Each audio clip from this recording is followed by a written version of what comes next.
rested on the foundations of faith. How is power used when power rests on the foundations of faith? He traveled to the setting of the sun,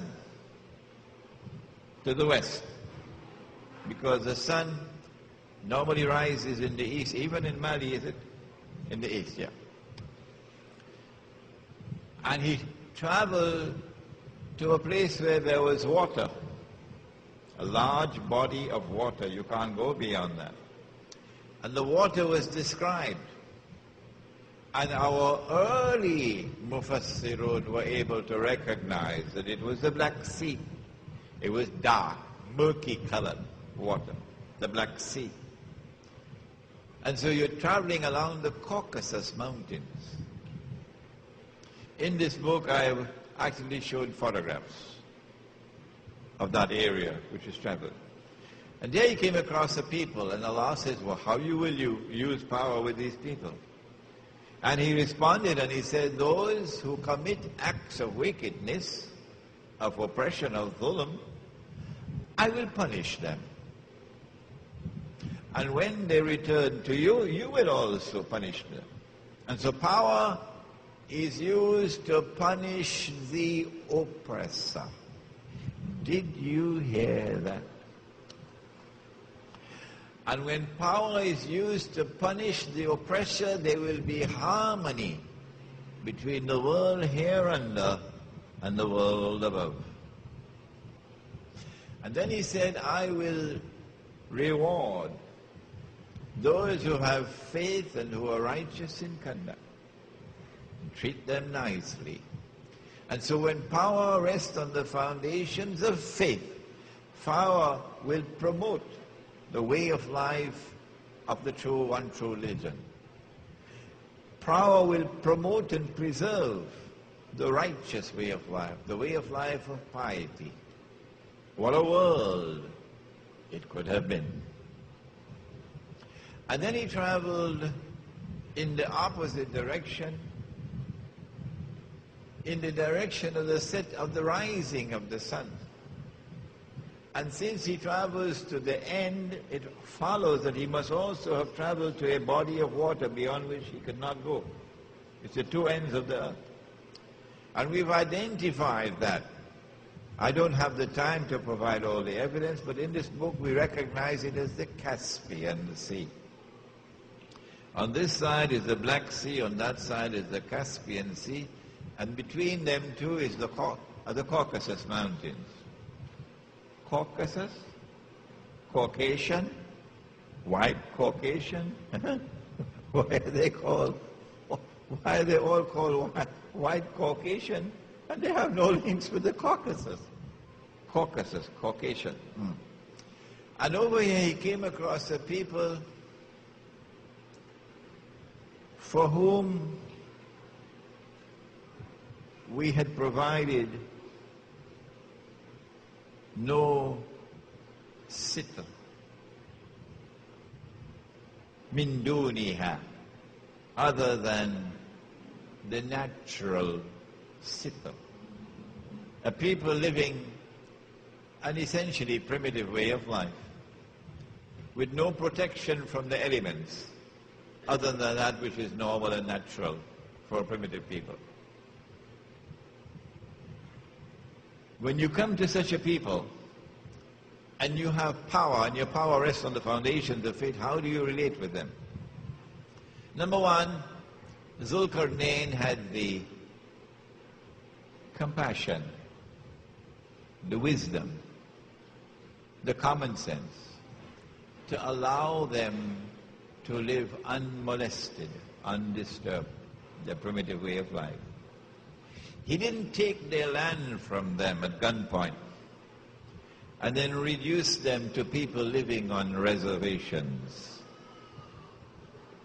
in North America. Am I wrong to point this out? Are you going to be annoyed with me for pointing this out? When Europe went to North America, that's what they found. A people living a primitive way of life, a natural way of life. They will hunt for only that much that they needed to eat. And they, excuse the word, they worshipped nature. Not worship in the blasphemous sense of the word, but they respected nature. They loved the clouds, they loved the flowers, they loved the earth. They respected the environment.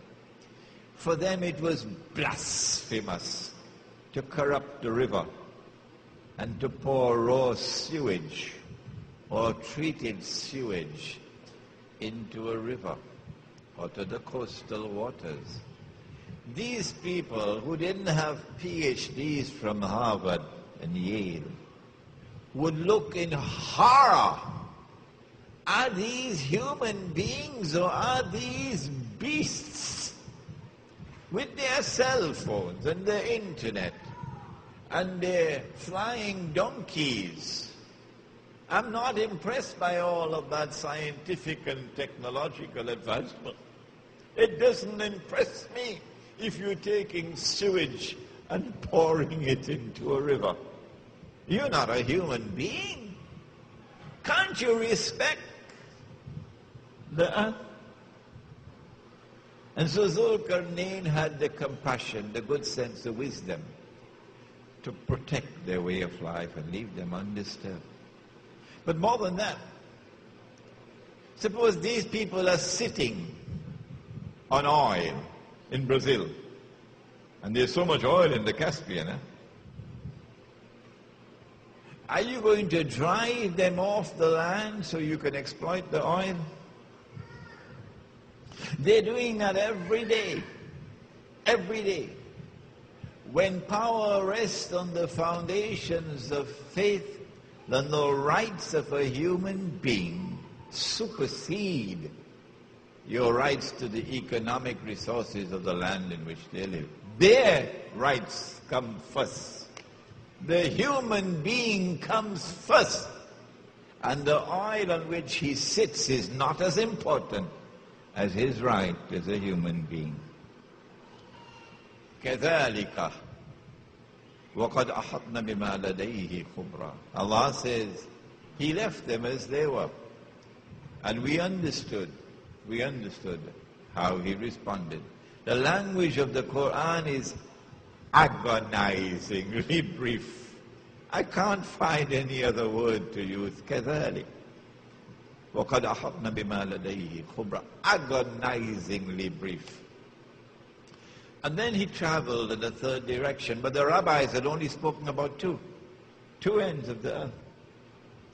The reason why they asked about two is because they wanted to know whether you knew about the third. And Allah now responds and gives them the third. He traveled in a direction that we can recognize to be north. And there's evidence in this book to provide why it is north. And he came across a people between two mountain ranges. Saddain. And a pass between two mountain ranges.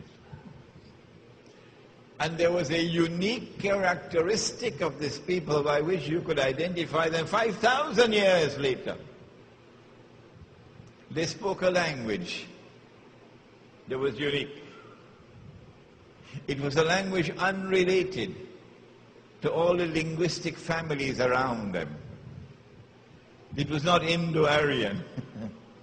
It was a solitary, unique language. لا يكادون يفقهون قولا. Today we can recognize the Georgian language on the foothills of the Caucasus Mountains to be precise